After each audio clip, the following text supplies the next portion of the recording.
Live from New Delhi, you're watching DD India Live, India's voice to the world. I'm Tanvi Taneja, coming up in the next 30 minutes.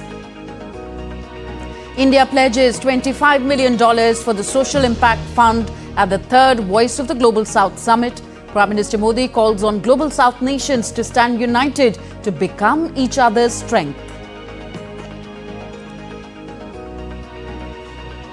Russia says Ukraine used Western rockets to destroy the bridge in Kursk region. Zelensky hails Russia's losses in the Kursk region as very helpful for Ukraine's defense.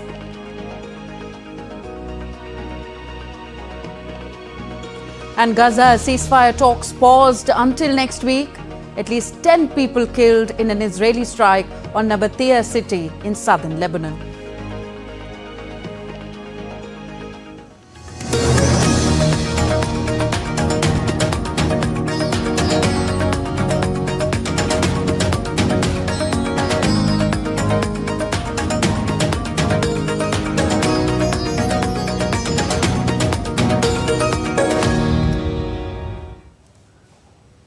India on Saturday held the third edition of the Voice of the Global South Summit in virtual format. Based on India's philosophy of Vasudhaiva Kutumbakam, meaning the world is one family, the summit envisages bringing together countries of the Global South to share their perspectives and priorities on a common platform across a whole range of issues.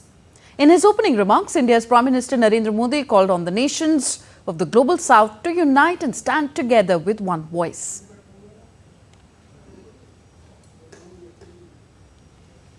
पिछली सदी में बने global governance और financial institutions इस सदी की चुनौतियों से लड़ने में असमर्थ रहे हैं। फ्रेंड्स, यह समय की मांग है कि ग्लोबल साउथ के देश एकजुट होकर एक स्वर में एक साथ खड़े रहकर एक दूसरे की ताकत बने। Prime Minister Modi expressed concern about the current global atmosphere of uncertainty and challenges. He noted that while the world is still grappling with the impact of COVID-19, the situation of war has further complicated Global South nations' development journeys. और अनिश्चितता का माहौल है। हम climate change की चुनौतियों का सामना तो कर ही रहे हैं और अब हेल्थ सिक्योरिटी, फूड सिक्योरिटी और एनर्जी सिक्योरिटी की चिंताएं भी है। आतंकवाद, अतिवाद और अलगाववाद हमारे समाजों के लिए गंभीर खतरा बने हुए हैं। टेक्नोलॉजी डिवाइड और टेक्नोलॉजी से जुड़ी नई आर्थिक और सामाजिक चुनौतियां भी सामने आ रही हैं। Prime Minister Narendra Modi further said that India has emerged as a first responder in situations of humanitarian crisis. मानवीय संकट के समय भारत एक फर्स्ट रिस्पॉन्डर की तरह अपने मित्र देशों की सहायता कर रहा है।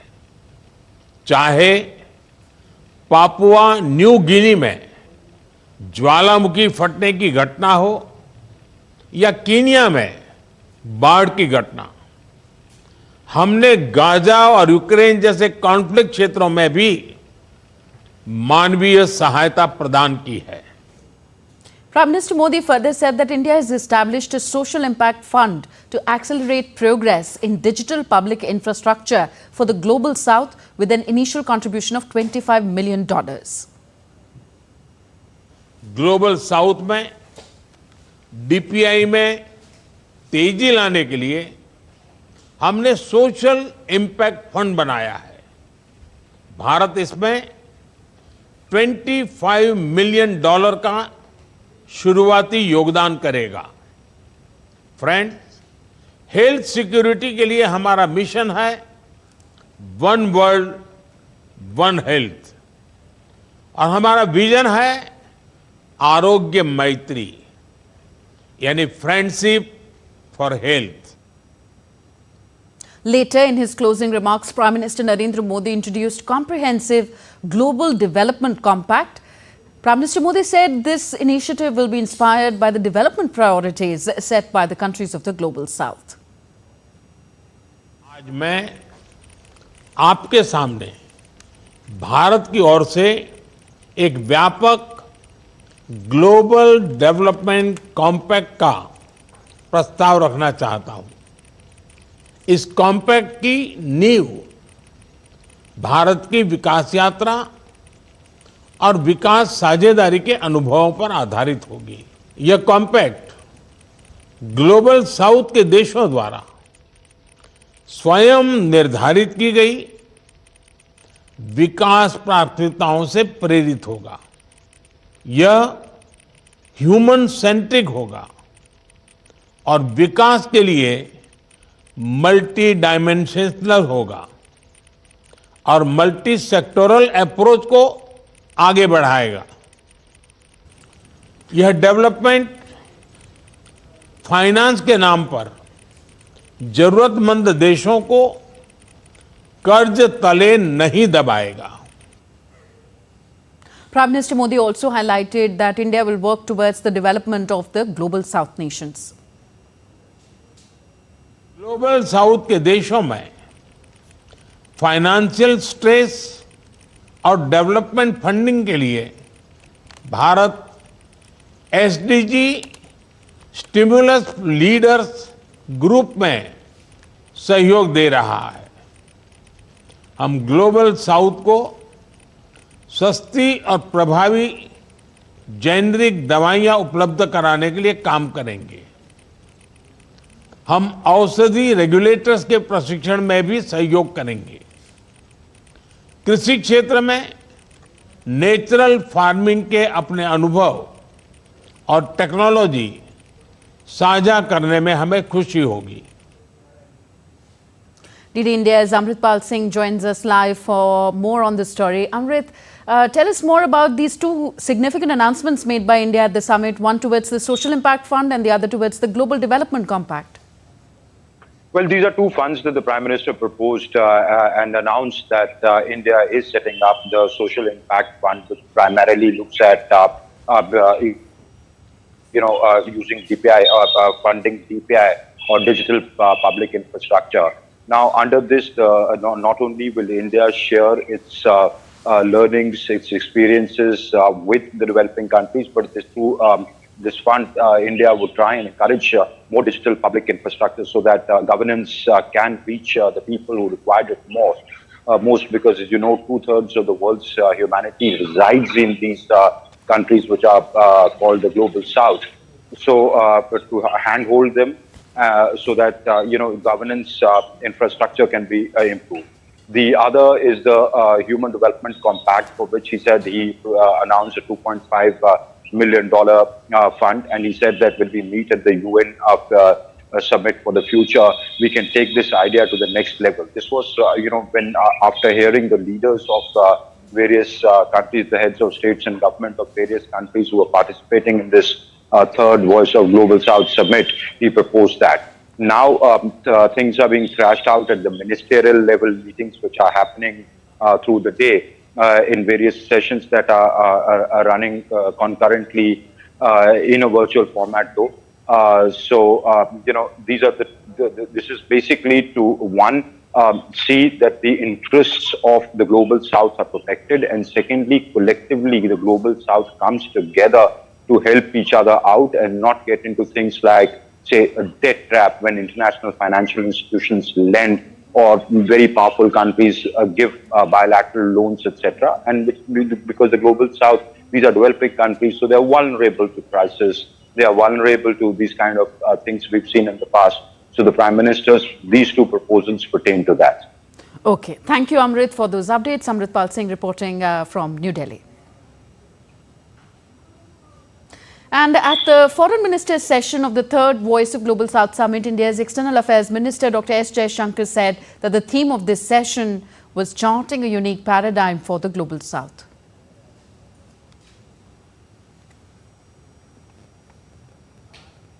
grapples with multiple conflicts, tensions, and stresses. We, the nations of the Global South, are particularly impacted. The purpose of this exchange of views is to define our interests through that process. Hence, the theme of this session, charting a unique paradigm for the Global South. We must work together as a family towards facilitating the flow of low-cost financing and critical technologies to the Global South. India's Health Minister J.P. Nadda also addressed the Voice of the Global South Summit. Health Minister said that India launched the Ayushman Bharat scheme to provide comprehensive, people-centric, need-based healthcare services. Under the leadership of Honorable Prime Minister Shri Narendra Modi ji, India launched the flagship program Ayushman Bharat, meaning thereby Long Live India, to provide comprehensive, people-centric, need-based healthcare services through 4 pillars, which is a testament of our commitment to universal health coverage. India is implementing the National Action Plan on AMR, and we believe that there is an opportunity for us to learn from each other's experiences through exchange of ideas in this sector. Moving on now, the Gaza ceasefire talks in Doha paused on Friday with negotiators to meet again next week. In a joint statement, the United States, Qatar and Egypt said that Washington had presented a new proposal that built on points of agreement over the past week, closing gaps in a way that could allow rapid implementation of the deal. Mediators would keep working on the proposal, they said. DD India's Sarah Coates has more from Tel Aviv. Certainly appears as though progress has been made, although these mediating parties say gaps still remain, but it does remain unclear as to what these gaps actually are. But certainly what we can expect throughout the next week are these mediating parties to once again come together and really try and get this deal over the line. Now, we do have a statement from Qatar, the United States and also Egypt. It says that both sides were presented with a proposal that narrows the gaps between the parties while being consistent with the principles laid out in the plan presented by President Biden in May. A senior official from our governments will meet again in Cairo before the end of next week, hoping to reach an agreement on the terms set out today, adding there's no time to waste and no excuses for further delay that can be accepted by any party. Now, in the wake of this statement being released, the Israeli Defense Minister Yoav Gallant, he spoke with his counterpart Lloyd Austin in the United States, and they've been speaking about a moral and strategic imperative to actually get this deal done. And also, of course, this ongoing coordination with this threat of an Iranian attack on Israel looming. Now, what we can expect over the coming days is the US Secretary of State Antony Blinken to make yet another wartime visit to the Middle East. He's understood to be visiting Qatar, Egypt, and then also landing here in Tel Aviv. Reporting from Tel Aviv, I'm Sarah Coates for DD India. Meanwhile, US President Joe Biden said that the ceasefire deal is closer, but it's not there yet. One of the reasons why I was late for you all was I was dealing with the ceasefire effort in the Middle East. And we are closer than we've ever been. I don't want to jinx anything, but as my grandfather said, with the grace of God, good little neighbors, a lot of luck, we may have something. But we're not there yet. But it's much, much closer than it was 3 days ago. So keep your fingers crossed. At least 10 people were killed and 5 wounded by an Israeli strike on a residential building in Nabatea city in southern Lebanon on Saturday. Israeli military said that the airstrike targeted a weapons depot used by Hezbollah militants. Tensions have soared in the region in recent weeks after a rocket strike blamed on Hezbollah killed 12 children and teens in Golan Heights. Israel responded with the killing of a top Hezbollah commander in the suburbs of Beirut. Hezbollah has vowed to retaliate against Israel, as has Iran, for the killing in Tehran of the political chief of the Hamas group, Ismail Haniyeh. US Secretary of State Antony Blinken is set to arrive in Israel on Sunday and is set to meet with Israeli Prime Minister Benjamin Netanyahu. It is reported that Blinken would possibly make other stops in Cairo and Doha. Meanwhile, the UN Secretary General has called for an urgent pause in the fighting so that more than 600,000 children can be vaccinated against polio. DD India's Jody Jacobs has more from New York. Very little is known about the trip at this stage, with Antony Blinken having earlier this week postponed a trip to the Middle East over heightened security concerns in the region and a possible retaliation attack from Iran against Israel. Fresh mediated negotiations between Israel and Hamas started this week, spearheaded by the United States, Qatar and Egypt. On Friday, the three countries issuing a statement saying they've presented a final proposal to the parties for a ceasefire and hostage deal that they hope can be agreed upon by the end of next week. Meanwhile, here at the United Nations, calls are ever increasing for a ceasefire after more than 10 months of intense fighting in the Gaza Strip. Addressing reporters here in New York, UN Secretary General Antonio Guterres called for warring parties in Gaza to lay down their arms so that humanitarians can safely vaccinate more than 500,000 children against polio. A successful polio vaccination campaign needs safety. Safety for health workers to do their jobs, safety for children and families to get to the health facilities, and safety for those health facilities to be protected from bombardment. I am appealing to all parties to provide concrete assurances right away, guaranteeing humanitarian pauses for the campaign. Polio virus was recently detected in sewage samples in 2 locations in the Gaza Strip. The disease, which can cause paralysis, the world body says, is now circulating in the enclave and putting thousands of children at risk. The World Health Organization is planning to launch a 2-phase campaign to vaccinate thousands of children under the age of 10. But this can only happen if the safety of healthcare workers can be guaranteed and will involve more than 700 teams at hospitals and primary health centers, many barely functioning. Jody Jacobs in New York reporting for DD India. Still to come on this edition of DD India Live. In a major policy speech, Kamala Harris outlines her economic plan, pledges to cut taxes, support expanded child tax credits.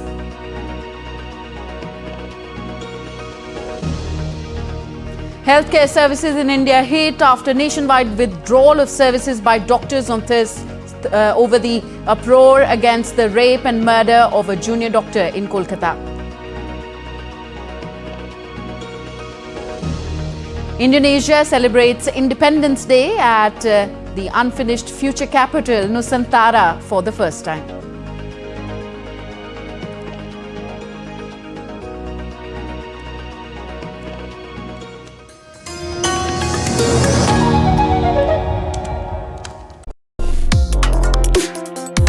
Complex issues, hidden agendas, twists and turns, strategic games.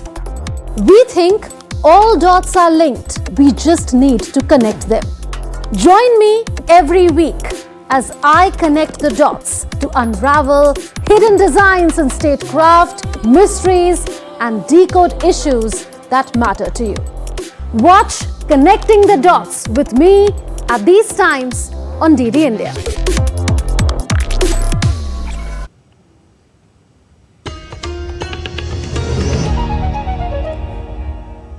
Thank you for staying with us. You're watching DD India Live. I'm Tanvi Taneja. As Russia-Ukraine conflict entered the 11th day of fierce fighting in the Russian border region of Kursk, Ukrainian Air Force on Saturday said that Ukraine's air defenses shot down all 14 Russian drones fired in an attack overnight. Earlier, Kursk regional governor Alexei Smirnov said that Ukraine had destroyed the road bridge in the region's Glashkov district, where a mass evacuation is underway. Citing Russian security officials, Russia's state news agency claimed that the bridge's destruction could hinder the relocation of Glashkov's 20,000 inhabitants.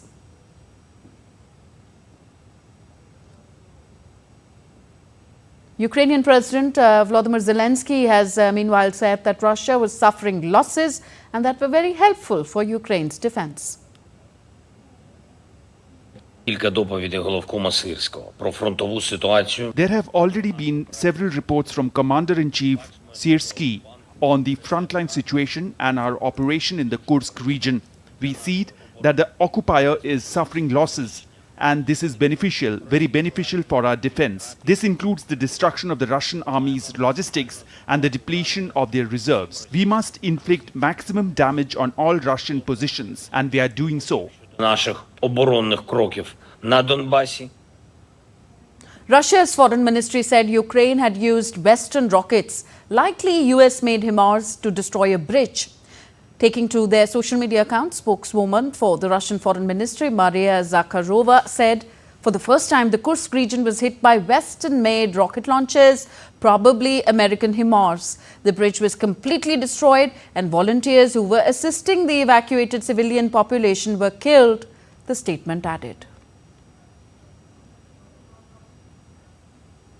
On to the US now. US Vice President Kamala Harris outlined proposals to cut taxes for most Americans, ban price gouging by grocers, and build more affordable housing on Friday as part of the opportunity economy she plans to pursue if she wins the White House. In her first major economy-focused speech as the Democratic presidential nominee, Harris pledged to introduce a new child tax credit of as much as $6,000 for families with infants, cut taxes for families with kids, and lower prescription drug costs.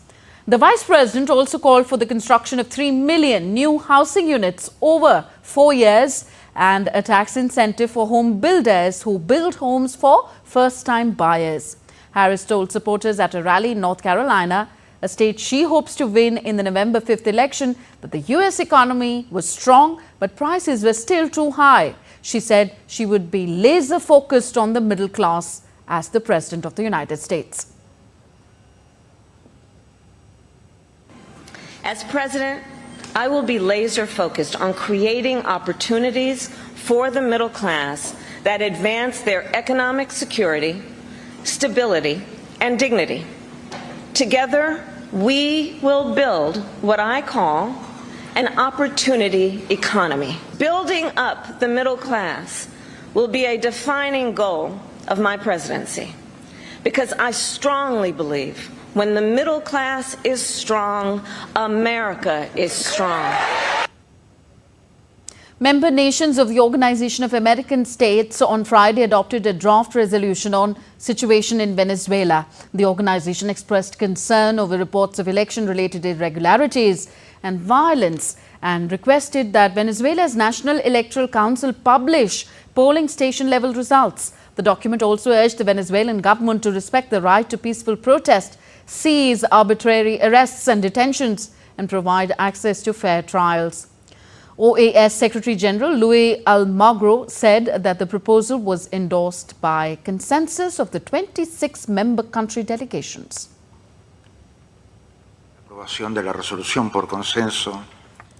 We appreciate the approval of the resolution by consensus. We value the principles and value its defense and how it contributes to the democratic transition in Venezuela. It is important because we remember that the electoral authority declared someone president without a document supporting its decision, without complying with the law, and its flagrant contradiction with the documentation gathered by the table witness. We now take a look at other stories making news globally. Indonesia on Saturday celebrated its 79th Independence Day at the unfinished future capital Nusantara for the first time. The new capital Nusantara was planned to relieve pressure on Jakarta. Hundreds of officials and invited guests wearing the traditional dress gathered at the stretch of grass amid the ongoing construction of buildings.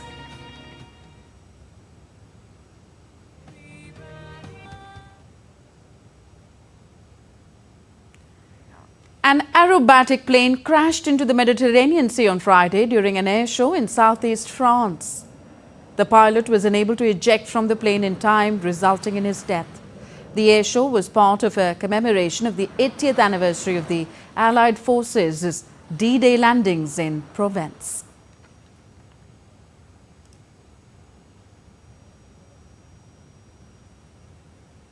Bolivians took to the streets of La Paz to express their discontent over rising food prices and persistent fuel and dollar shortages that have disrupted the country's economy. The demonstrators shouted slogans calling on the government to find solutions to the Andean country's economic crisis. And in India, the Indian Medical Association has withdrawn services by doctors of modern medicine across the country in solidarity against the brutal rape and murder at R.G. Kar Medical College and Hospital in Kolkata.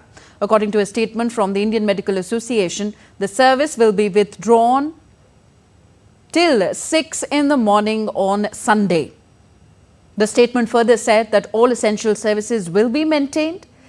Casualties will be manned, but routine OPDs will not function. Meanwhile, India's Health Ministry has assured doctors of all possible efforts to ensure safety. A committee will be formed to suggest measures for ensuring the safety of healthcare professionals in the country.